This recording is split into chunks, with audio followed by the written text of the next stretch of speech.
Alléluia. Gloire soit rendue à notre Seigneur et Sauveur Jésus-Christ de Nazareth, qui m'accorde encore cette grâce excellente vraiment de venir débuter un nouveau thème d'enseignement. Donc, le sujet fait partie de l'un des thèmes, des points fondamentaux de la sainte doctrine. Alléluia, de la sainte doctrine. Mais avant de parcourir vraiment ou de continuer avec bien-aimé notre thème, je vais déjà dire shalom à tout le peuple du Seigneur. Et puis aussi, demeurons tous bénis dans le nom puissant de Jésus-Christ de Nazareth. Et vraiment,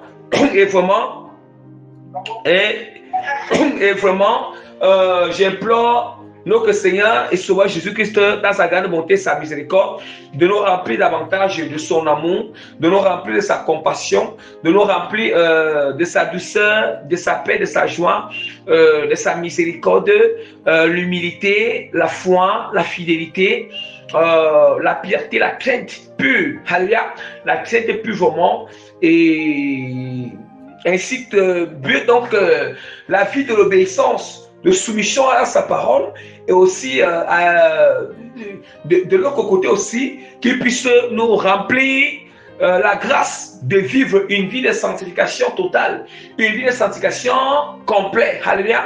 Donc nous savons bien que sans laquelle, cette vie sans laquelle personne ne verra l'Éternel, comme la parole de Dieu nous enseigne, la parole de Dieu vraiment nous a fait savoir en avance. Et nous savons que la parole du Seigneur subsiste, c'est indubitable. Les fondements de l'Éternel subsistent, c'est irrenversable, bien aimé. Alors, Jésus nous a encore fait comprendre que sa parole est immutable. Ça ne peut pas être révoqué. Alléluia. Ça ne peut pas être révoqué, bien aimé. Donc, bien aimé, je vais rapidement recommander cet enseignement en élément du Seigneur avec une courte prière de recommandation. Père Tout-Puissant, je bénis ton nom, je te glorifie, je te magnifie, je t'exalte, Seigneur. Je te loue, Seigneur, de tout mon cœur, de toute mon âme, de tout mon esprit, de toutes mes pensées, de toutes mes forces. Seigneur, pour cette grâce que tu m'accordes, Seigneur, de venir débuter ce nouveau thème d'enseignement, Père. Merci infiniment, Père, parce que tu as toujours été avec moi et ta présence est toujours été avec moi, Seigneur. Et tu continues toujours à sauver les âmes. Seigneur, merci parce que tu touches les âmes, tu impactes. Seigneur, avec tes propres enseignements, Seigneur Père, qui viennent de toi, Seigneur, et que toute la gloire te revienne. Seigneur, je continue encore à me soumettre devant ta face, Père, à m'incliner devant ta face, Papa, Seigneur, en reconnaissant de tout mon cœur que toi seul, c'est toi seul, Père, qui révèle les choses dans ta parole. C'est toi seul, Père, qui ouvre, Seigneur. C'est toi seul, Seigneur, qui touche les cœurs. C'est toi seul, Papa, Seigneur, qui transforme. C'est toi seul qui impacte. Et non, oh non, Papa. Seigneur, voilà pourquoi, comme c'est toi seul qui le fais, je m'incline devant toi, afin de me remplir de la puissance de la révélation dans ta parole, yes. De saisir tout mon être en ce moment, Seigneur, de pomper l'inspiration, Seigneur, pendant ce moment d'enseignement, Seigneur, pour que le peuple soit touché, Père.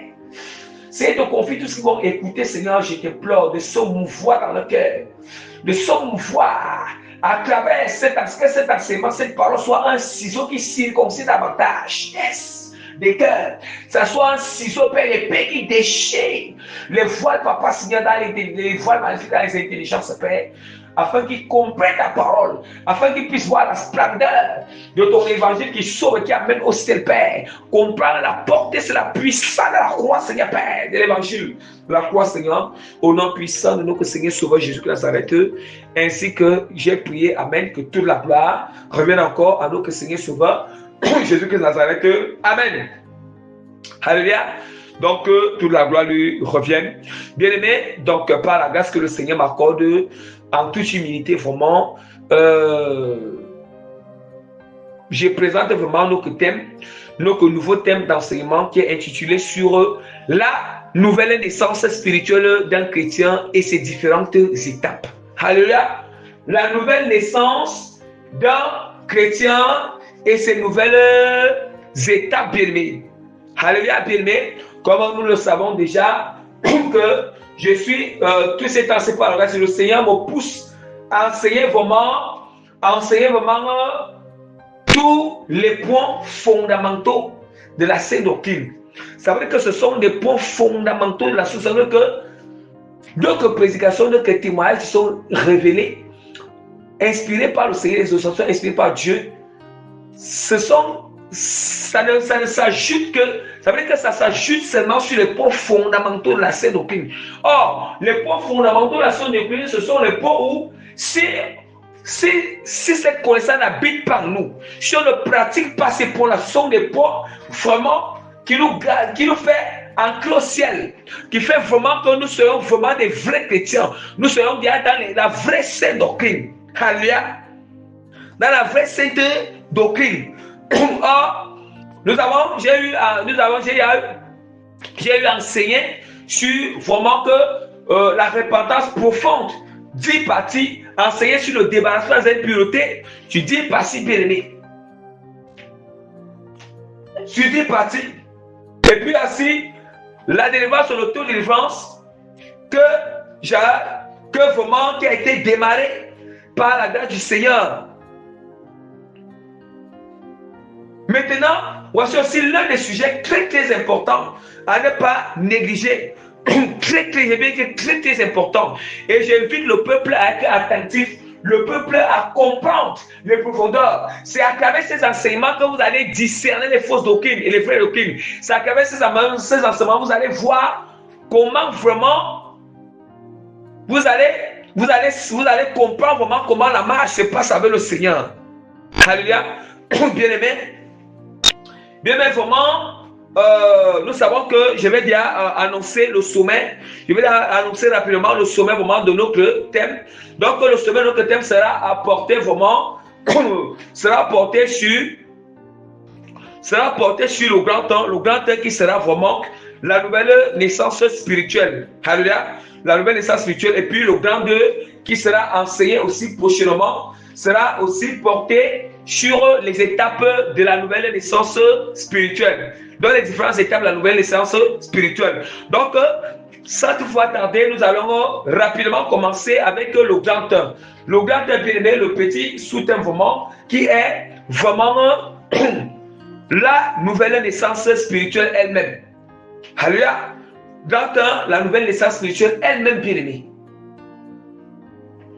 Pour cela, nous allons d'abord commencer avec le petit 1. Le petit 1, c'est quoi? Le petit 1, tirons un enseignement dans la naissance physique. Tirons d'abord un enseignement dans la naissance physique pour comprendre la naissance spirituelle. C'est ça le petit 1. Et c'est ça que je vais commencer à enseigner. Et répète encore, le petit 1, c'est tirons d'abord un enseignement dans la naissance physique pour mieux comprendre la naissance spirituelle. Alléluia. Saint-Esprit de l'Éternel. Bien-aimé. Donc, vraiment, nous allons d'abord. Donc, là, en ce moment, il est question de définir la naissance physique.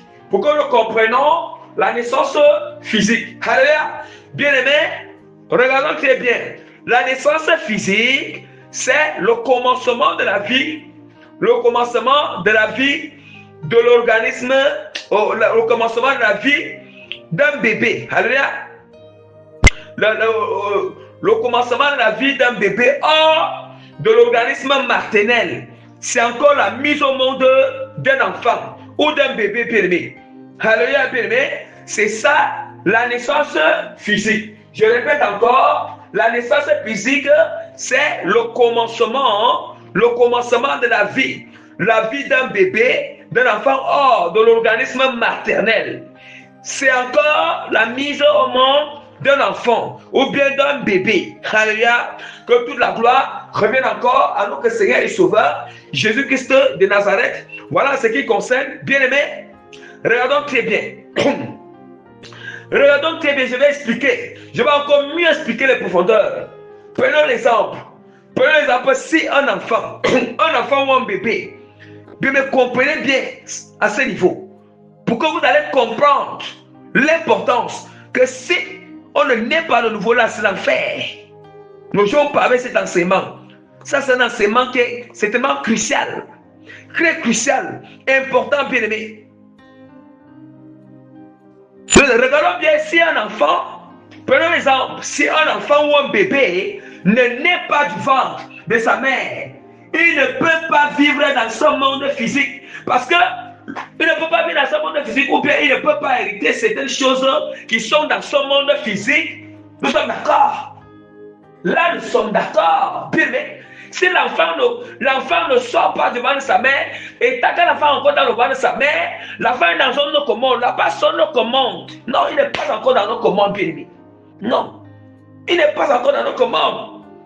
La pauvre en est que la manière qu'il mange, la pauvre en est qu'il a une autre manière que lui, il mange là-bas dans le ventre. Il ne mange pas comme nous. Il met une autre manière que lui il mange là-bas dans le ventre. Il ne peut pas encore, il n'arrête pas la cuillère dans le ventre là-bas. Parce que la cuillère, c'est la cuillère, c'est un objet physique. Or, les objets physiques ne peuvent pas être que dans ce monde physique bien. Nous sommes d'accord.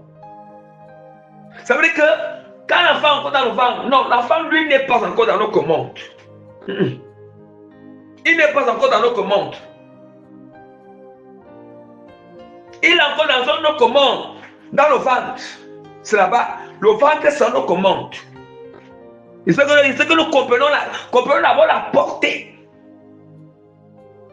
Donc nous voyons déjà que maintenant, bien aimé, il faut maintenant que nous voyons que si l'enfant là ne naît pas, l'enfant là ne sort pas du ventre de sa mère, l'enfant là ne sort pas du ventre de sa mère, il ne pourra jamais vivre dans ce monde physique. Il ne pourra pas hériter les choses de ce monde physique. Mais il va faire comment? Il va faire comment pour arrêter le biberon bien-aimé? Oh, du fait qu'il est dans ce monde physique, il hérite le biberon bien-aimé. Alléluia.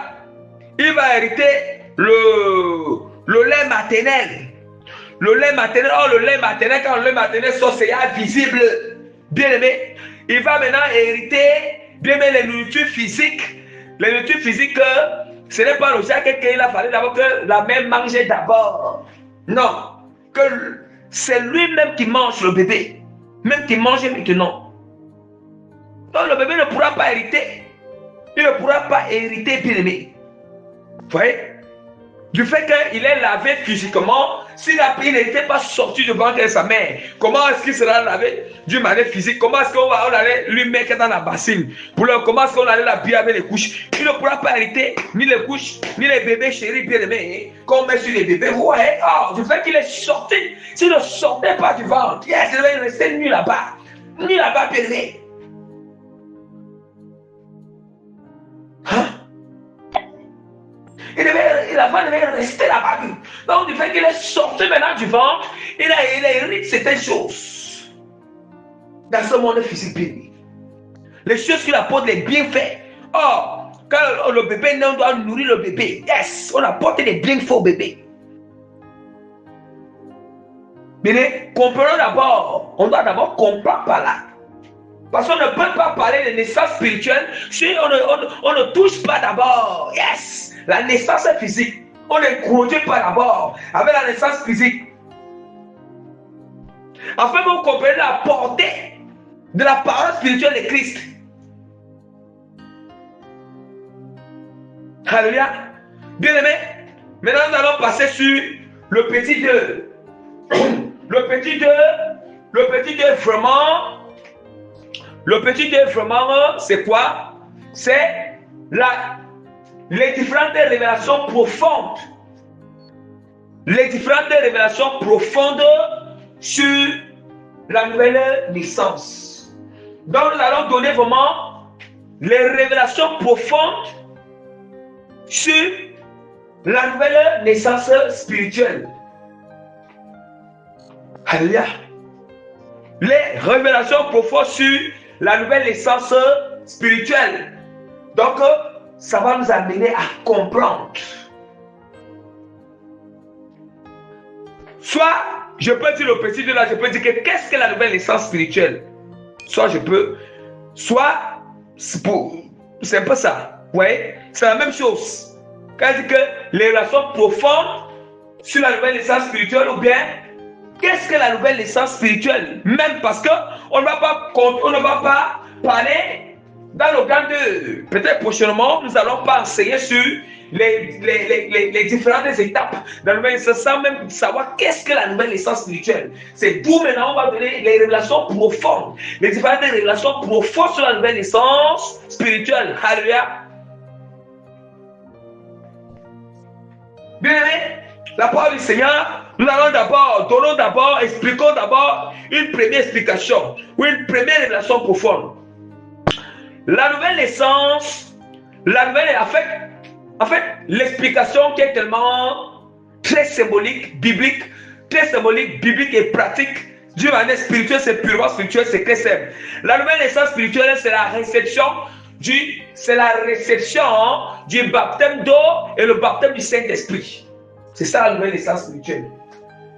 C'est la première explication d'une manière qui est d'abord simple, symbolique, pratique et spirituelle et très pure. Je répète encore, la nouvelle naissance spirituelle, la nouvelle naissance spirituelle, ou bien la naissance spirituelle. Quand on dit nouvelle naissance spirituelle, on peut aussi dire la naissance spirituelle. Il n'y a pas de différence. La naissance spirituelle ou nouvelle naissance spirituelle, c'est la réception du baptême d'eau et le baptême du Saint-Esprit. Bien aimé, qu'est-ce qui va nous prouver cela? C'est la parole. La parole qui nous prouve ces choses. Ouais. Mais avant de prendre la parole, il va encore donner encore une autre deuxième explication pour joindre à ça. Et puis maintenant, il va prendre la parole pour expliquer les deux. La nouvelle naissance spirituelle, bien aimé, c'est toujours encore le commencement d'une vie nouvelle spirituelle. Écoutons bien. Le commencement d'une vie nouvelle spirituelle. En Jésus-Christ. Yes. En Jésus. Ce n'est plus dans le monde. C'est le commencement d'une vie nouvelle. Spirituelle en Jésus-Christ. Séparée de l'ancienne vie du monde. Alléluia. Séparé dans cette vie du monde, j'espère que nous comprenons. J'espère que nous comprenons. La nouvelle naissance, c'est le commencement d'une nouvelle vie spirituelle en Jésus-Christ, séparée totalement de l'ancienne vie du monde. C'est la même manière que j'étais en train d'expliquer en haut là-bas, permis, que la naissance d'un bébé ou d'un enfant, ça veut dire que c'est le commencement, c'est la mise au monde ou le commencement permet du bébé dans ce monde physique, séparé du monde, séparé du ventre de sa mère. Ça veut dire que le bébé n'a plus rien à y voir, n'a plus rien à voir avec le monde du ventre de sa maman. La preuve en est que nous sommes adultes. Est-ce qu'on peut encore là, on va encore rentrer dans les ventres de nos mamans bénies. Depuis que nous sommes sortis là-bas, nous sommes sortis. Là-bas, ce n'est plus le comment. Ce n'est que les nouveaux enfants qui peuvent venir. Hein? Vous avez vu comment un bébé rentre encore dans le ventre? C'est la même manière que lorsque nous naissons spirituellement, on ne doit plus jamais retourner dans le monde. On n'a plus rien à y voir avec les pratiques du monde. On n'a plus rien à y voir avec le système du monde. La même manière que le bébé, quand le bébé a sorti dans sa mère, elle n'a plus rien à y voir avec les principes du ventre de sa mère. Elle n'a plus rien à y voir avec tout ce qui est dans le ventre de sa mère. Elle n'a plus rien à y voir la manière qu'elle mange dans le ventre de sa mère. Non.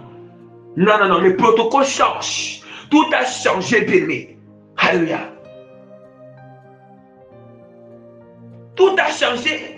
Pourquoi on ne comprenait pas? Dieu nous enseigne, la nature nous enseigne. Je prends la parole pour confondre la science. Bien-aimé. Bien-aimé. Bien-aimé. C'est ça, bien-aimé.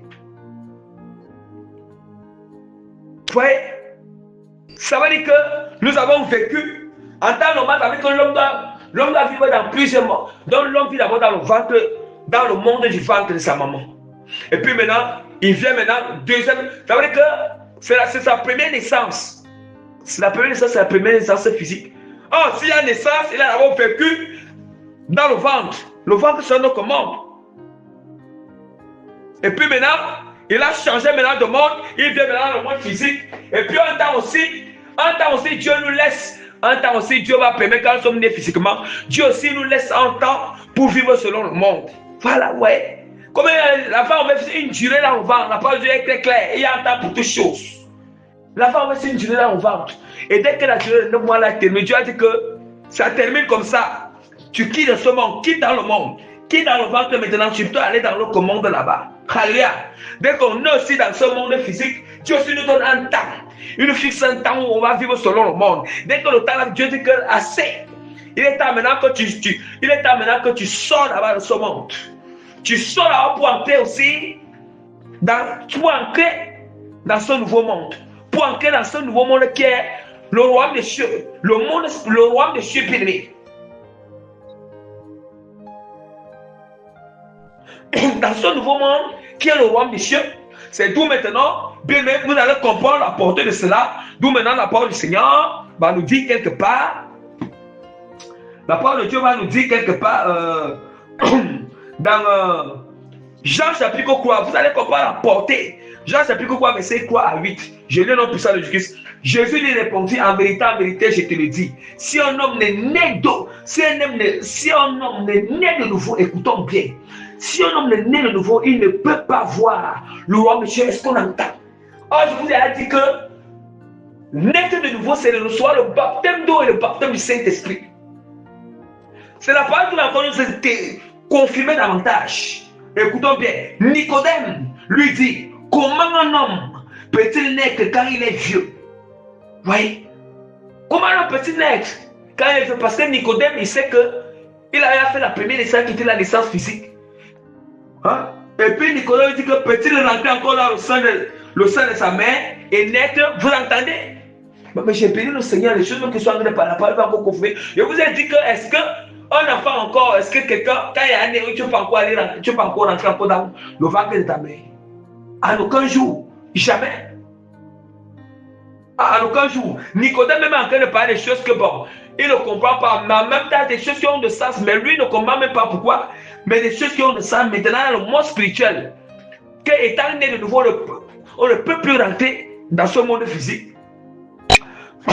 Et maintenant la parole du Seigneur, maintenant il demande comme ça, Jésus répondit, en vérité, je te le dis, si un homme n'est né d'eau et d'esprit, écoutez bien, d'eau, baptême d'eau, et d'esprit, baptême du Saint-Esprit, si un homme n'est né d'eau et d'esprit, il ne peut entrer dans le royaume des cieux.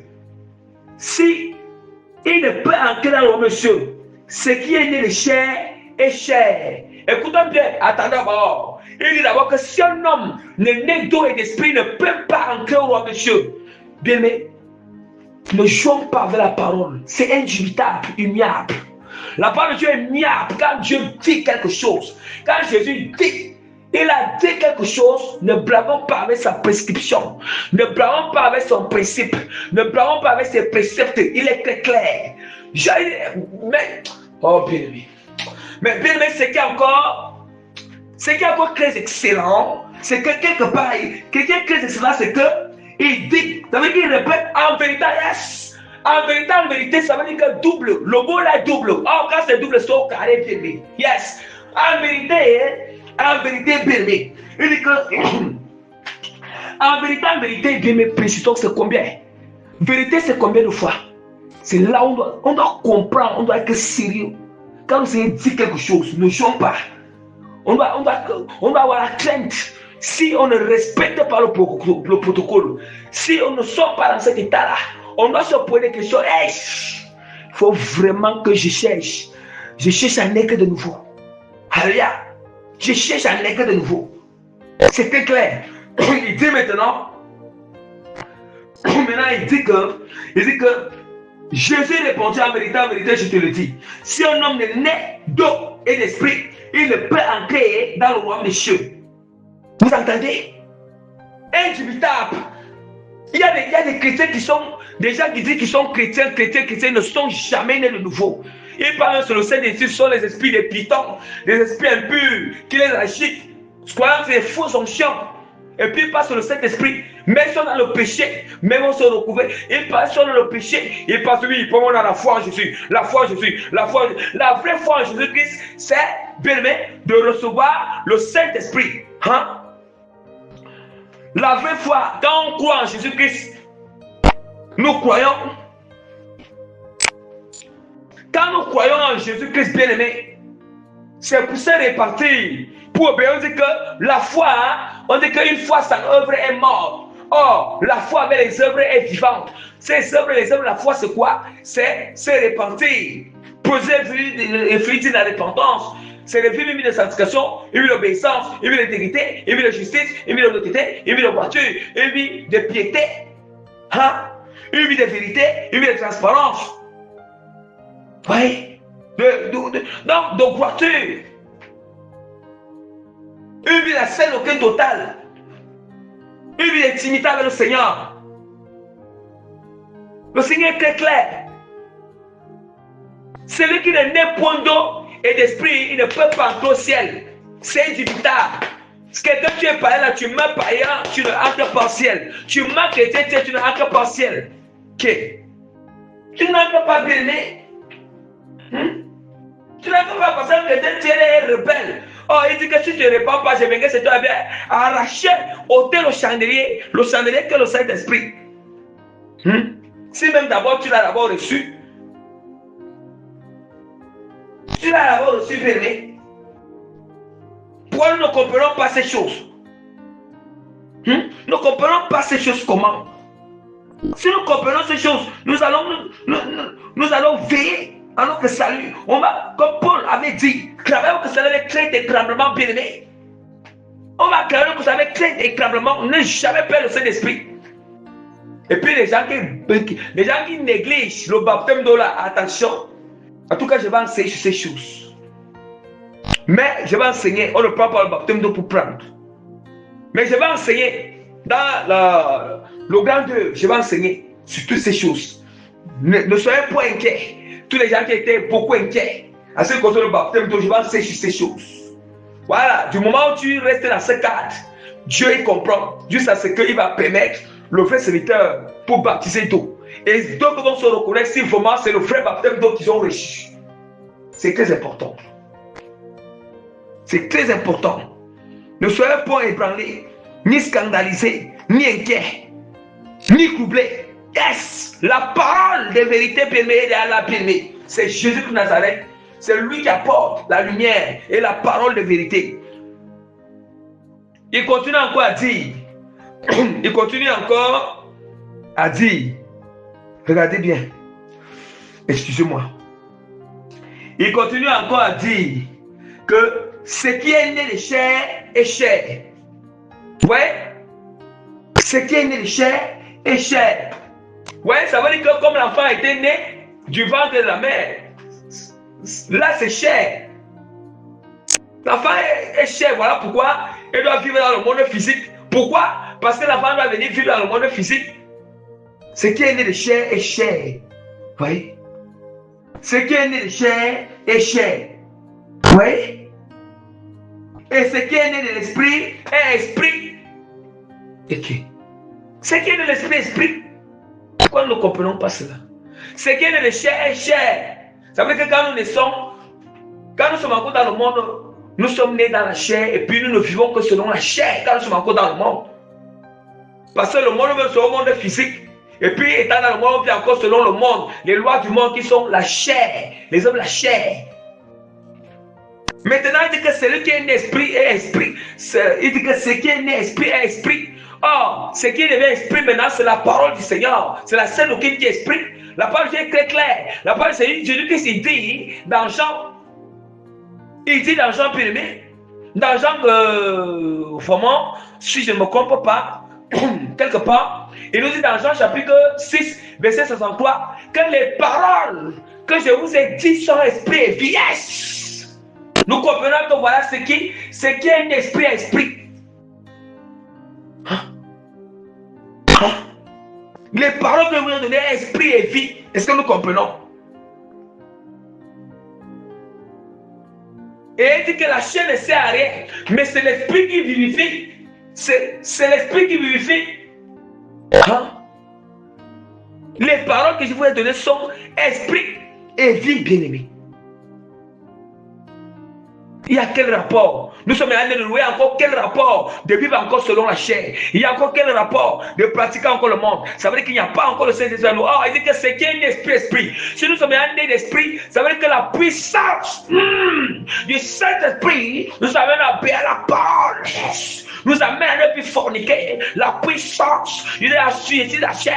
La puissance du Saint-Esprit de la chair. La puissance du Saint-Esprit nous amène à avoir le dégoût de fornication. Nous amène à avoir le dégoût de mensonge. Nous amène à avoir le dégoût des choses du monde. Nous amène à avoir le dégoût de l'amour. Des choses du monde. Saint-Esprit de l'Éternel. Yes. Bien-aimé. Ça nous comprenons la portée, bien-aimé, de cet enseignement. La portée. Ah, quand on parle de portée, la portée, bien-aimé, c'est ça. La portée accompagnée avec l'impact, bien-aimé, avec l'impact, bien-aimé. Alléluia. Bien-aimé, regardez, il continue encore à dire. Ah, bien-aimé, on doit connaître la parole par la grâce du Seigneur, afin que nous entrons au ciel. Prions Dieu. Je dis que ça elle a été très clair. Priez le maître de la maison afin qu'il envoie les ouvriers. Prions-le, voilà, il envoie les ouvriers, des bons ouvriers. C'est que les ouvriers sont peu. La moisson est grande, mais il y a peu d'ouvriers. Or, pour avoir les ouvriers qui viennent de Dieu, on doit prier l'Éternel. Bien aimé, vous avez tant prié Dieu que vous voulez des bons ouvriers. Dieu envoie alors un ouvrier qui est de lui, bien aimé. Écoutons, bien aimé, la parole et appliquons-la. On aura la vie, bien aimé. On aura la vie. On ne va plus, nous n'allons plus jouer avec le Seigneur. On va plus dire qu'on n'a plus de connaissance. Nous sommes dans l'ignorance. La parole de Dieu est encore claire. Il dit que ne t'étonne pas. Ne t'étonne pas que je t'ai dit, il faut que vous naissiez de nouveau. Le vent souffle où il veut et tu entends le bruit, mais tu ne sais d'où il vient, ni où il va. Il en est ainsi de tout homme qui est né de nouveau. On dit que le vent souffle où il veut. Le vent souffle, vous avez dit qu'avec le vent, on ressent le vent. C'est la même manière. On ne sait pas quand le vent vient ou on ne sait pas où est-ce que le vent vient, où est-ce que ça part. Et quand est-ce que c'est venu, comment est-ce que ça part. On commence seulement à ressentir le vent. Subitement, on ressent le vent. C'est la même manière que subitement, on était dans le monde, on ne sait pas comment on va se répartir. Subitement, tu vas commencer à ressentir la puissance du Saint-Esprit. Or, nous savons quand le vent souffle, le vent pourra déballer quoi? Les débris. Le vent pourra tout ce que ça couvre en route. Si ça couvre les débris au sol, les papiers au sol, le vent va pousser ça côté. Ça balaye bien le sol. C'est la même manière. Celui qui est né du Saint-Esprit, le Saint-Esprit va le nettoyer bien. Celui-là ne va plus pratiquer le péché parce que le Saint-Esprit lui donne le pouvoir. Le pouvoir de ne plus pratiquer le péché.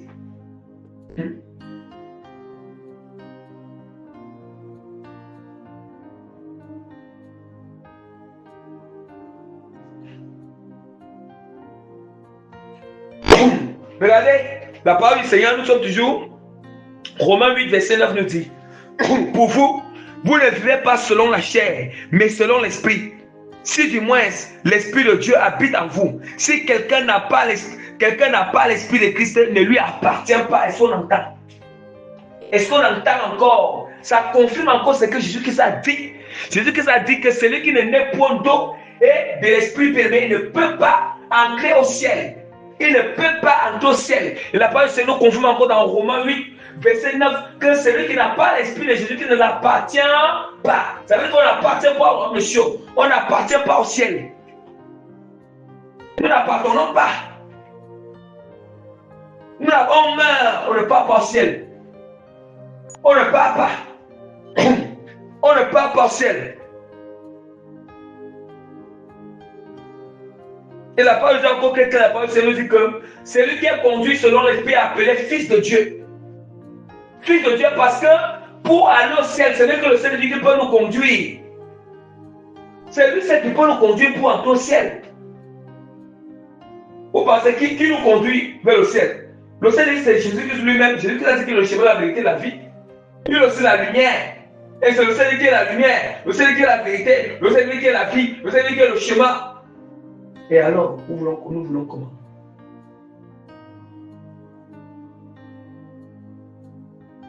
Nous sommes comme l'instrument, nous sommes la voiture. C'est le Seigneur dit qu'il est celui qui est sur le volant pour conduire. Nous sommes l'instrument, nous sommes la voiture. Oh, la voiture roule où? La voiture roule sur le chemin. Sur le chemin, et puis maintenant, ça roule sur le chemin. Il y a aussi les lampes qui sont en bordure de route. Est-ce que vous avez vu comment la voiture, c'est le chauffeur qui conduit, c'est pas la voiture qui conduit le chauffeur. Ah, le Saint-Esprit, ça veut dire que si vraiment le Saint-Esprit a nous là, quand quelqu'un, imagine si un chauffeur il quitte sur le volant, un chauffeur quitte maintenant sur le volant, baby. Et puis le volant reste comme ça.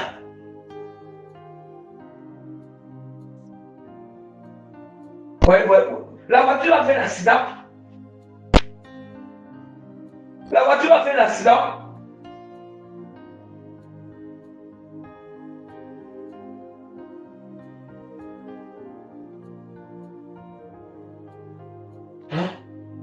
Ou bien si, vous voyez, c'est la même manière, bien aimé.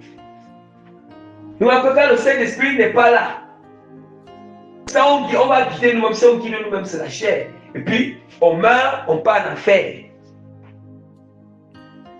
La parole du Seigneur est très claire. Nous voulons encore quoi? Bien aimé.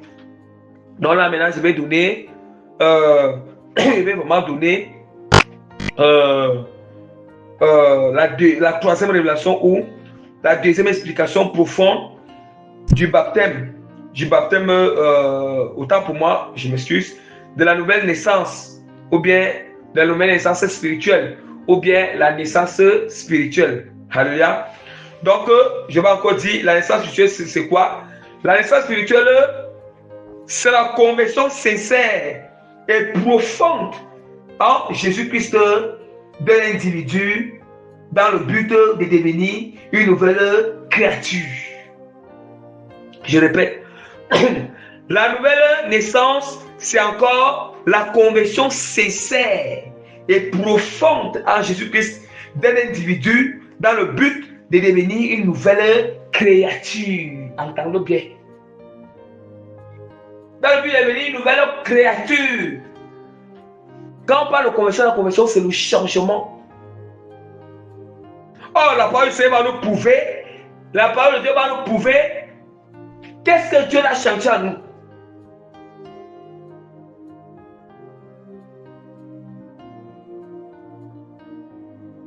Qu'est-ce que le Seigneur a changé à nous? Je vais ouvrir rapidement encore la parole du Seigneur. Ouvrir rapidement encore la parole de Dieu dans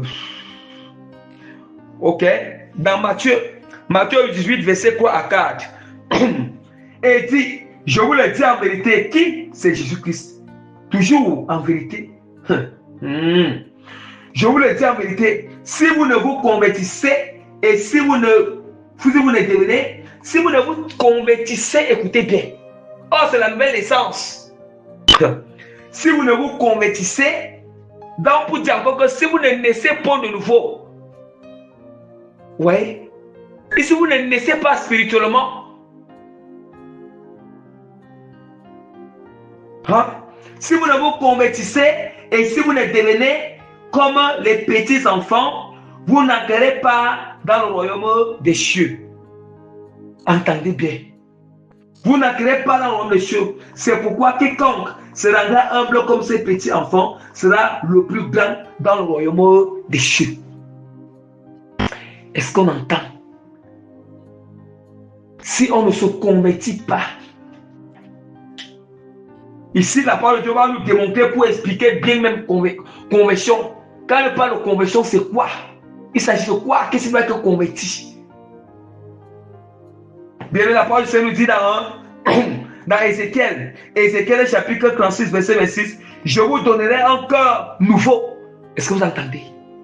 Un cœur nouveau, ça veut dire que Quand je me convertis, je n'ai plus le même cœur que j'avais dans le monde.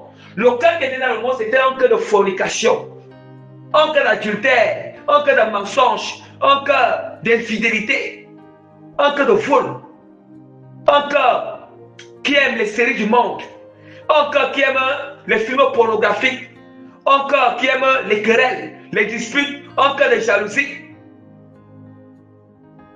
un cœur d'incrédulité, un cœur de calomnie, un cœur de médisance. Oui.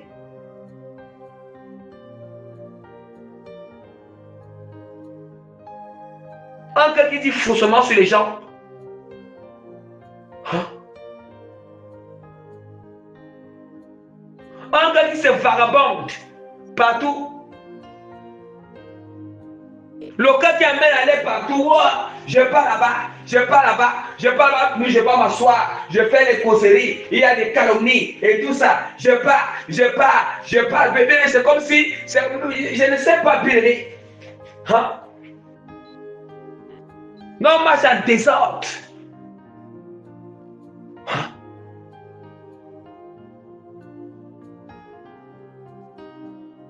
Et ce sont les mêmes caractères qui vont amener dans l'intimité avec Christ.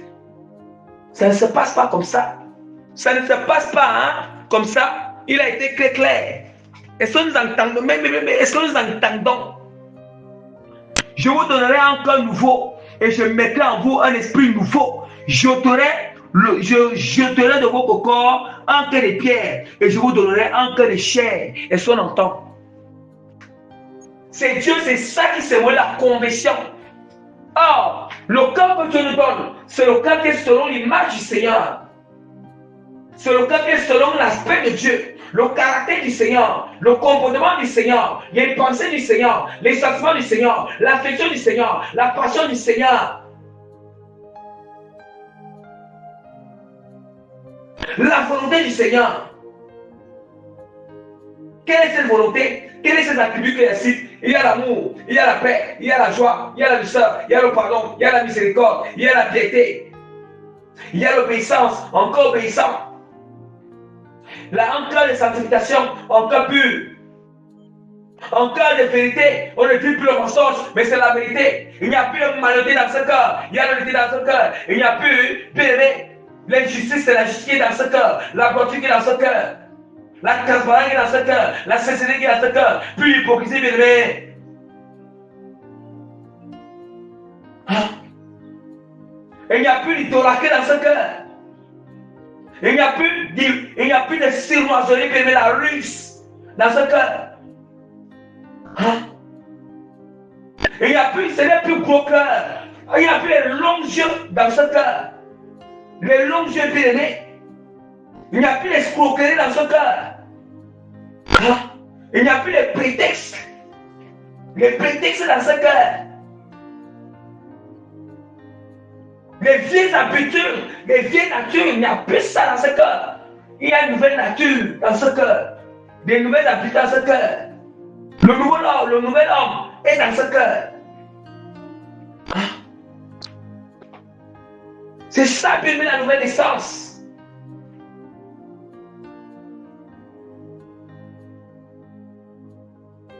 C'est ça la nouvelle essence.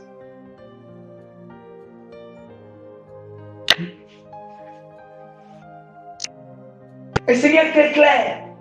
Si le cas d'une personne ne chante pas, il n'est pas encore converti, il n'est pas même sincère avec le Seigneur. Il n'est pas sincère. C'est un hypocrite. Un hypocrite qui est là, qui vient à Jésus-Christ pour les plaisirs des choses du monde. Pour demander Jésus-Christ les solutions des choses du monde. C'est un hypocrite. Il n'est pas sincère avec Dieu. Le Seigneur ne peut pas mentir. Dieu ne peut pas répéter plus encore que si on est, s'il faut pas le croire, en vérité, il va nous donner son esprit, il va changer notre cœur. Dieu ne peut pas mentir. C'est que Dieu, il ne peut pas mentir. Nous sommes toujours, on se plaint encore dans les mauvaises attitudes, les mauvais caractères. Moi, moi je n'aime pas tel, moi, bien, c'est quand tu n'aimes pas la chose, tu es sûr que Dieu n'aime. Toi, tu es sûr, quand tu examines, est-ce que tu es sûr que vraiment, la chose là, c'est la telle que tu n'aimes pas, est-ce que tu es sûr que Dieu aussi n'aime pas ça? Si j'ai un caractère, puis j'examine que je n'aime pas tes choses, j'ai un caractère, que je n'aime pas tes choses. Si la chose là, il n'aime pas tes choses, c'est carrément la parole, ok. Mais si c'est un caractère où Dieu même ne dit même pas la gloire sur ça, il faut être brisé, bien. Pour que le caractère soit brisé, misérable, que nous soyons bien-aimés. Nous sommes qui? Nous sommes qui, bien-aimés? Moi, nous sommes qui? Devant le Seigneur, nous sommes qui? Nous sommes vraiment qui? Vapeur bien que nous sommes.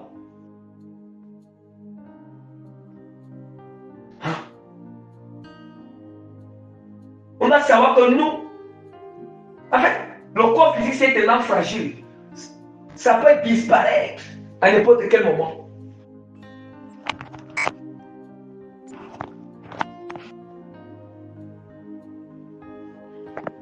Donc, c'est vraiment ça, tel que j'étais en train d'expliquer, que nous ne sommes que vraiment une vapeur. Notre corps est tellement fragile. Notre corps physique est tellement fragile qu'à n'importe quel moment, bien aimé, ça peut disparaître. Ça peut rentrer dans la boue. Ça peut rentrer dans la boue, bien aimé. Là où c'était venu, ça rentre encore. C'est très clair. C'était venu, ça rentre. Ouais. D'où maintenant, c'est ça que je vous expliquais. Que vraiment que j'étais en train de vous expliquer. Maintenant, on va encore ouvrir Deutéronome qui est toujours en train de soutenir notre troisième explication de la nouvelle naissance. Alléluia, notre thème de nouvelle naissance. Donc, j'ai eu déjà à dire que la nouvelle naissance, c'est encore la conversion sincère en Jésus-Christ d'un individu dans le but de devenir une nouvelle créature. Or, c'est ça que j'expliquais avec les passages bibliques là. Voici un autre passage biblique qui va soutenir encore à ce niveau. Deutéronome chapitre 30. Chapitre 30, verset 6. L'Éternel, ton Dieu, circoncira ton cœur et le cœur de ta postérité. Et tu aimeras l'Éternel, ton Dieu, de ton cœur et de toute ton âme, afin que tu vives. Est-ce qu'on entend? Mais bien, entendons bien. J'aime toujours le critique, j'aime toujours prononcer le mot la portée. Est-ce qu'on comprend? Est-ce que bien on entend? On comprend la portée de ce passage biblique. Hein?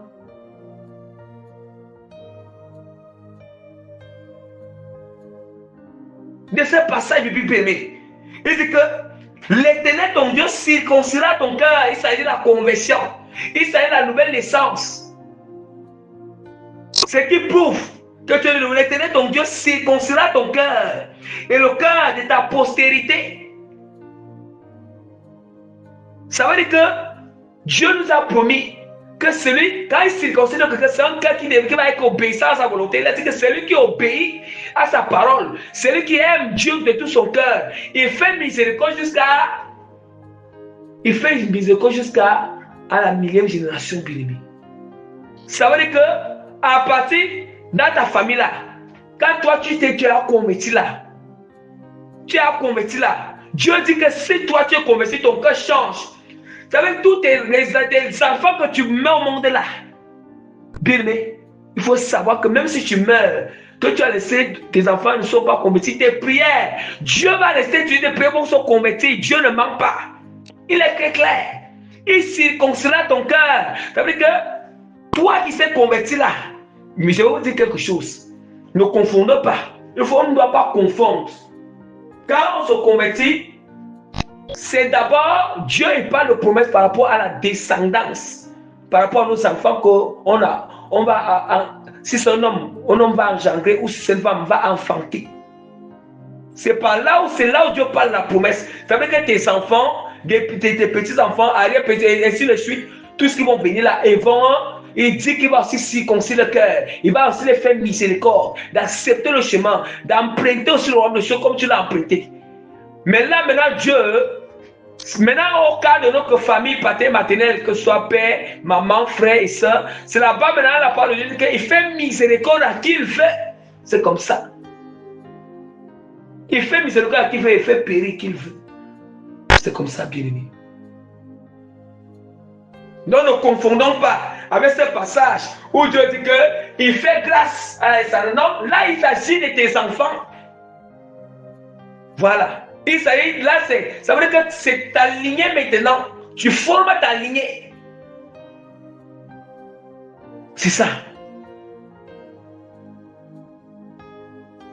À cause que tu t'es converti sincèrement. Tu as laissé Dieu circoncis ton cœur. Dieu a changé ton cœur. Un cœur qui marchait maintenant selon la parole, selon la volonté. Ton cœur aimait le Seigneur. Il dit que l'Éternel, Deutéronome 4, verset 6, l'Éternel, ton Dieu, circoncira ton cœur et le cœur de ta postérité. Et tu aimeras l'Éternel, ton Dieu, de ton cœur et de toute ton âme, afin que tu vives. Écoutons que bien. Écoutons bien, c'est là le problème. D'où maintenant nous voyons, quand les choses sont encore attachées dans le cœur, il y a encore un problème. Il y a encore un problème dans la nouvelle distance. Il y a encore un problème. Si quelque chose du monde nous a encore attachés dans notre cœur, au point où la chose là nous inquiète, au point où la chose là nous empêche, la chose nous empêche à servir Dieu, nous empêche à obéir, il y a un problème encore dans la nouvelle distance. La nouvelle distance n'est pas encore complète. Ce n'est pas encore complet. Il dit que tu aimeras le Seigneur de tout ton cœur, de toute ton âme. Il va circoncire le cœur pour que le cœur aime Dieu de tout. Ton cœur doit aimer Dieu entièrement. Et puis tu vas l'aimer de toute ton âme. Or, quand on parle de l'âme, on parle de quoi? L'âme, c'est le siège des passions, le siège des désirs, le siège des sentiments, le siège de l'affection. C'est-à-dire qu'on doit, toutes nos passions, là, que le Seigneur peut avoir la passion des choses du monde. Mais toutes nos passions doivent être en Jésus-Christ. Yes, la passion d'obéir au Seigneur, la passion d'aimer Christ, la passion de faire son œuvre, la passion, Saint-Esprit de l'Éternel. Est-ce que nous comprenons?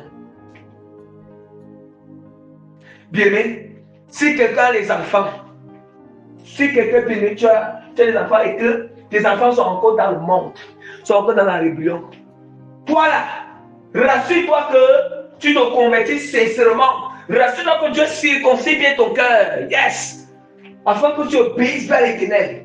Même si tu meurs, qu'ils ne soient pas encore convertis, Dieu va rester, tes prières vont rester, ce sera l'efficace, l'alliance que tu as fait, Dieu va rester agir derrière. Vous n'avez pas atteint l'ennemi. Ne criez pas. L'ennemi se lève là-bas, il essaie un peu d'agiter sur vos enfants, fait comme non. Quand tu es dans la parole, tu n'as pas atteint. Dieu dit, quand tu as fait l'alliance avec l'Éternel, la vie d'obéissance, la vie avec Jésus-Christ, il a parlé de lui, il n'est pas enlevé. Hein? Mais il dit que ne confondez pas ça entre la famille élargie et notre propre lignée. C'est pas ça pour notre propre lignée. Maintenant, quand on intercède pour nos familles, parce que on implore que Dieu nous accorde sa grâce et les portées. Là-bas, maintenant, on dit que Dieu, il fait miséricorde à qui il veut. Et puis, il fait grâce à qui il veut. Parce que quoi? Il fait grâce à qui il veut. C'est la même année que Dieu nous a fait se convertir. Ce n'est pas parce que nos anciens parents, nos ancêtres, il y a parfois, nous sommes nés, peut-être nos parents n'étaient pas dans cette doctrine. Mais Dieu nous a fait grâce, il nous a fait miséricorde. Ce n'est pas parce que nos parents, nos grands-parents ont été dans la scène doctrine que nous aussi nous avons été dans la scène doctrine. C'est parce que bien-aimé, lui nous a fait cette miséricorde. Et comme nous avons cette miséricorde, là, il y a une alliance qui est déjà là. À travers cette alliance, notre descendance est maintenant sur cette alliance. Alléluia.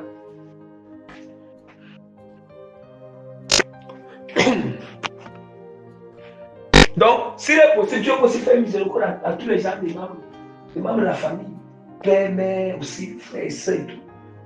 Il suffit vraiment que vous comprenez pourquoi on doit se sacrifier, que Dieu nous transforme et nous change.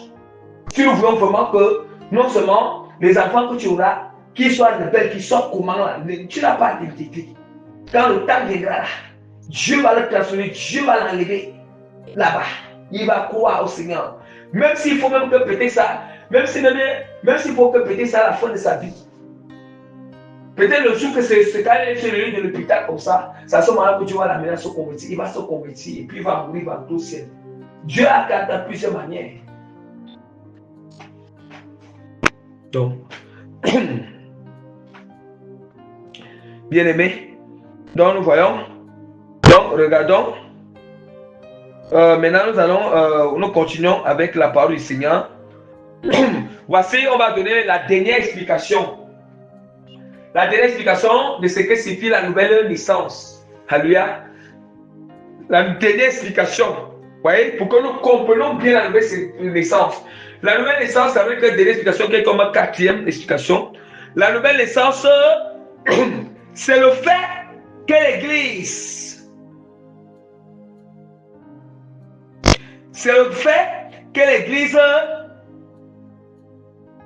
l'Église, bien aimé, l'Église engendre et en fait, regardez, c'est le fait que l'Église, c'est le fait que la relation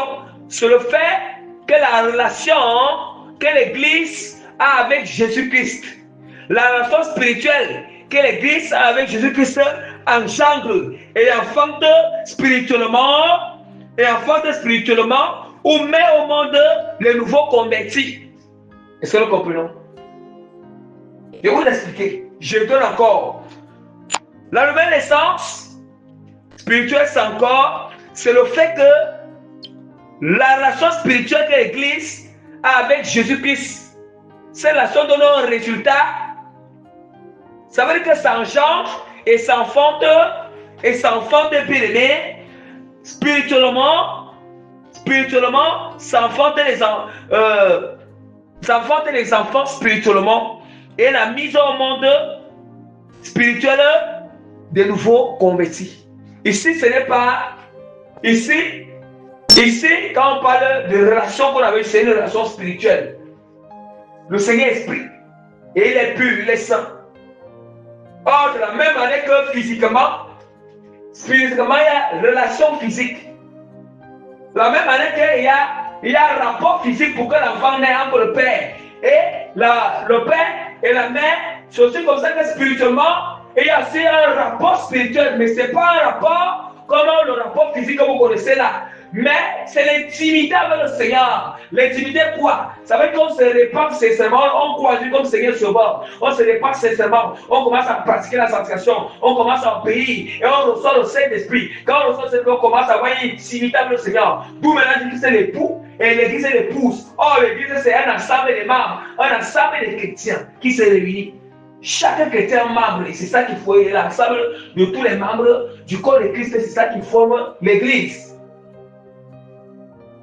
Maintenant, on dit que du fait maintenant que toi tu as l'intimité avec Jésus-Christ, cette intimité va faire que quand tu vas aller évangéliser, tu vas amener les personnes converties. C'est ça qui fait que Jésus-Christ, lui-même, c'est lui qui est le Père céleste.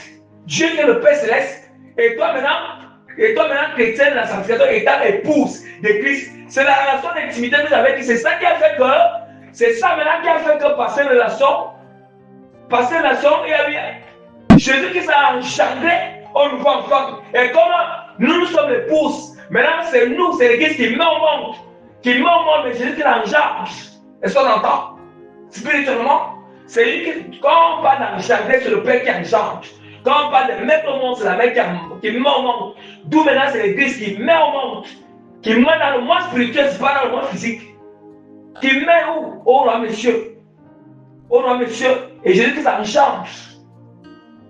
À cause de la relation d'intimité qu'on a avec Christ. Si tu n'avais pas ce retour avec Christ, tu n'allais pas aller évangéliser. Tu allais faire comment pour évangéliser?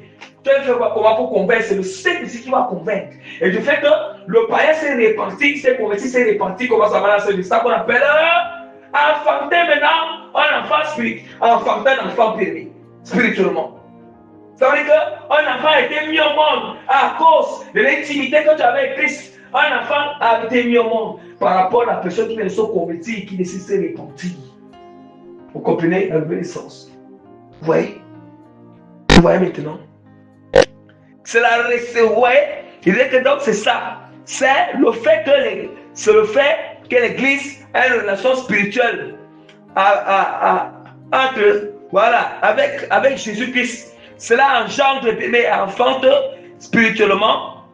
Cela engendre et enfante, bien spirituellement, bien spirituellement, ça engendre et comment dire, ça engendre et s'enfante spirituellement de nouveaux convertis. C'est-à-dire que la mise au monde spirituel de nouveaux convertis. Nous comprenons maintenant, nous comprenons profondément la parole. D'où maintenant, je vais rapidement lire la parole pour que vous compreniez ce que je suis en train d'expliquer là. Je suis en train d'expliquer. Vous pensez qu'à Jésus qui dit qu'il est l'époux, l'église et l'épouse, c'est pourquoi? Or, nous savons que entre l'époux et l'épouse, il y a des enfants qui doivent engendrer là à l'intérieur. Mais si ce n'est pas physique, ce n'est pas comme la naissance physique, ce n'est pas le rapport physique, mais si la relation c'est l'intimité si tu avec le Seigneur. Et c'est d'où maintenant que les nouveaux chrétiens qui sont là chaque jour, c'est que les nouveaux qui sont convertis, les nouveaux convertis, les fidèles, les nouveaux fidèles qui viennent là, c'est ça que c'est le résultat par rapport que nous avons une relation avec Christ, l'intimité avec Christ. Bien sûr, mais on n'a pas d'intimité avec lui, on va faire comment pour sauver les âmes? Tu vas prêcher quoi? Tu vas essayer quoi? La première année, quand on était encore, si elle devient païen, on n'avait même pas la capacité même de parler même de Jésus à quelqu'un. On ne connaissait rien. Mais à cause de maintenant, on a l'intimité avec le Seigneur.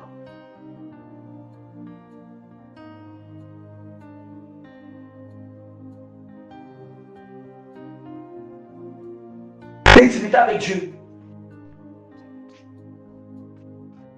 Donc vraiment, d'où maintenant la parole du Seigneur nous dit dans Jacques chapitre 1, Jean chapitre 1, verset 12 à 13. Mais à tous ceux qui l'ont reçu et à ceux qui croient en son nom, elle a donné le pouvoir de devenir enfants de Dieu, lesquels sont nés non du sang, ni de la volonté de la chair, ni de la volonté de l'homme. Est-ce que vous entendez? Ici, ce n'est pas la manière que la naissance charnelle, ni du sang. Il n'y a pas eu, ce n'est pas un rapport physique. Il n'y a pas eu un rapport sexuel physique. Il n'y a pas eu l'intimité physique, non. Il n'y a pas eu, non, une relation physique, non. La page précise très bien. Oui, très précise. Ah, du fait que l'intimité que tu avais dit, tu es parti évangéliser et ils ont cru. Ça t'a permis. Ils ont cru maintenant à Jésus à cause que tu as l'intimité avec Christ. Christ t'a communiqué le Seigneur, t'a amené puissamment à évangéliser. Et comme la personne a cru maintenant, il devient maintenant enfant, c'est ça qu'on appelle qu'il a été engendré par Jésus-Christ. Parce que Jésus-Christ et toi, vous êtes communis ensemble. Enfant, ce n'est pas toi seul qui l'a converti. Le Seigneur Jésus est avec toi. Jésus t'a accompagné. Tu étais en coopération avec Jésus-Christ afin de lui parler de Jésus. Et Jésus a utilisé sa part de responsabilité, tu n'as pas de responsabilité en tant qu'épouse. Il a utilisé sa part de responsabilité en tant qu'époux afin que la personne croit, accepte, soit convaincue et croit en Jésus-Christ. Et quand il a cru, c'est là maintenant que le rapport spirituel qu'il y a entre toi et Jésus-Christ, l'enfant a été mis au monde et engendré. C'est lui qui a cru maintenant là. D'où maintenant la parole de Dieu nous dit encore. D'où maintenant la parole de Dieu vraiment. Alléluia. D'où maintenant, la parole de Dieu vraiment nous précise bien que, mais à tous ceux qui l'ont reçu et à ceux qui croient en son nom, il a donné le pouvoir de devenir enfants de Dieu, lesquels sont nés non du sang, ni de la volonté de la chair, ni de la volonté de l'homme, mais de Dieu. Est-ce qu'on entend? D'où maintenant vous êtes dit, ce n'est pas la volonté du Seigneur. La parole de Dieu encore nous dit dans Jacques, chapitre 1, verset 18. Il nous a engendrés selon sa volonté, par la parole de vérité. Est-ce que vous comprenez? Par la parole de vérité, afin que nous soyons en quelque sorte les prémices de ces créatures. Et Jean chapitre 16, verset 22 nous dit encore, en vérité, je vous le dis, vous pleurerez et vous lamenterez, et le monde se réjouira. Vous serez dans la tristesse, mais votre tristesse se changera en joie. La femme, lorsque l'enfant éprouve la tristesse, parce que son heure est venue. Mais lorsqu'elle a donné le jour, l'enfant, elle ne se souvient plus de sa souffrance à cause de la joie qu'elle a de ce qu'un homme est né dans le monde. vous donc aussi, vous êtes maintenant dans la tristesse, mais je vous reverrai et votre cœur se réjouira et nul ne vous ravira votre joie. Ça signifie quoi? Ça signifie que, bien-aimé, ça signifie que, bien-aimé, l'ennemi, on dit que la femme, lorsqu'elle enfante, éprouve, la femme lorsqu'elle enfante éprouve de la tristesse parce que son heure est venue. Ça veut dire que quand tu es en train de travailler l'intimité avec le Seigneur, l'ennemi te persécute, l'ennemi t'attaque, l'ennemi te combat. L'ennemi t'avance ses paroles, il va te blesser, il va t'attrister. Le but c'est quoi? Le but parce que tu as envie de sauver les âmes. Du moment que tu cherches à sauver les âmes, il va te persécuter. Tu cherches à évangéliser, à amener les âmes en Christ, il va te persécuter. Tu auras de l'amertume, tu auras de la tristesse. Il va t'attaquer bien. C'est ça parce que tu es sur le point de mettre au monde. De mettre au monde. Oh, mettre au monde. La femme est sur le point de mettre au monde un enfant. Ça veut dire que tu es sur le point d'amener les âmes en Christ. Alléluia. Oh, les douleurs que la femme sont physiquement là. Là maintenant, nous avons ces douleurs d'une autre manière. À cause de notre intimité avec Christ. Et cette intimité doit amener afin que les enfants doivent naître. Dans cette intimité, oh, ce ne sont pas les enfants physiques, ce sont ceux qui vont se convertir. Qui vont se convertir. Et c'est que mais lorsqu'elle a donné le jour l'enfant, elle ne se souvient plus de la souffrance à cause de la joie qu'elle a de ce qu'on nomme est né du monde. Regardez très bien. Quand tu vois maintenant les hommes sont en train de se convertir, nous sommes tellement en joie. Donc tu oublies même que tu as été attaqué à cause que tu vas aller voir les sœurs. Tu oublies ça. Tu es tellement en joie que les gens se convertissent. Tu es tellement en joie que les gens se répandent. Tu es tellement en joie, c'est ça. Alléluia. Yes. La parole n'est pas chère, c'est spirituel. D'où maintenant dit que les paroles de nous sont esprit et vie. Et seul le Saint-Esprit peut prêcher cette parole si seulement nous avons une intimité profonde avec lui. Donc toute la gloire revient encore à notre Seigneur et Sauveur Jésus-Christ. Jésus-Christ de Nazareth paiement. Donc voilà à ce qui concerne vraiment l'enseignement vraiment. Voilà à ce qui concerne vraiment l'enseignement vraiment de Jésus. Donc la première partie de notre grand thème, la nouvelle naissance spirituelle et les différentes étapes. Donc de notre grand thème. Donc prochainement, nous allons enseigner sur le grand 2. Le grand 2 qui sera intitulé sur les différentes étapes de la nouvelle naissance spirituelle. Et c'est là-bas que nous allons parler. Dans ces étapes, il y aura le baptême d'eau là-bas. Le baptême d'eau, nous allons enseigner sur le baptême d'eau là-bas et tous les points. Tous les points où on va décortiquer pour former le baptême d'eau. On va aussi parler du baptême du Saint-Esprit, on va aussi parler d'autres éléments. Donc, dans les différentes étapes de la nouvelle naissance spirituelle. Donc, il fallait d'abord que j'enseigne d'abord le grand temps aujourd'hui. Donc, que toute la gloire revienne encore à notre Seigneur et Sauveur Jésus-Christ de Nazareth. Donc, vraiment, bien aimé, donc nous avons écouté. Donc, continuons à nous repenser davantage. Au fur et à mesure que nous écoutons la parole, on se reconnaît, nous nous repentons. Que chacun s'examine. J'invite tout le monde à s'examiner si vraiment la semence-ci a été décortiquée. Qu'est-ce que c'est la nouvelle naissance? Ça a été bien décortiqué.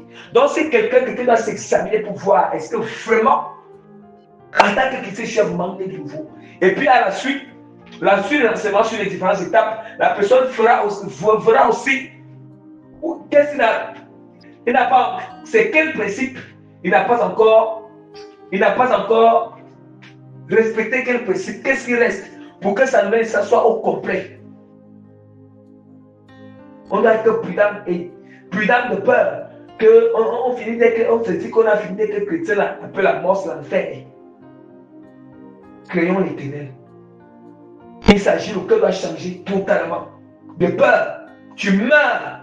Et que quelqu'un a la jalousie chaque jour, tu as encore les mêmes de la chair du monde chaque jour, et puis tu dis que tu meurs, c'est l'enfer. Hein? Ouais, ça mène à prier le Seigneur avec ferveur, de nous transformer, de nous changer, de nous purifier, à combattre le péché, à résister au péché, à ne plus se plaire dans nos mauvais caractères. Donc, demandez encore béni au nom puissant de Christ par la grâce du Seigneur. Je mets le son du Saint-Esprit sur cet enseignement. Je mets les cachets des thèmes authentiques sur cet enseignement et je mets l'avantage, la signature authentique de l'autorité d'impactation positive, de transformation, de changement et de conversion, yes, de ceux vraiment qui vont écouter quand disposer au nom puissant de Jésus Nazareth, plus loin encore de nouvelles naissances. Au nom puissant de Jésus Nazareth, amen. Donc toute la gloire revient encore à notre Seigneur Sauveur Jésus Nazareth.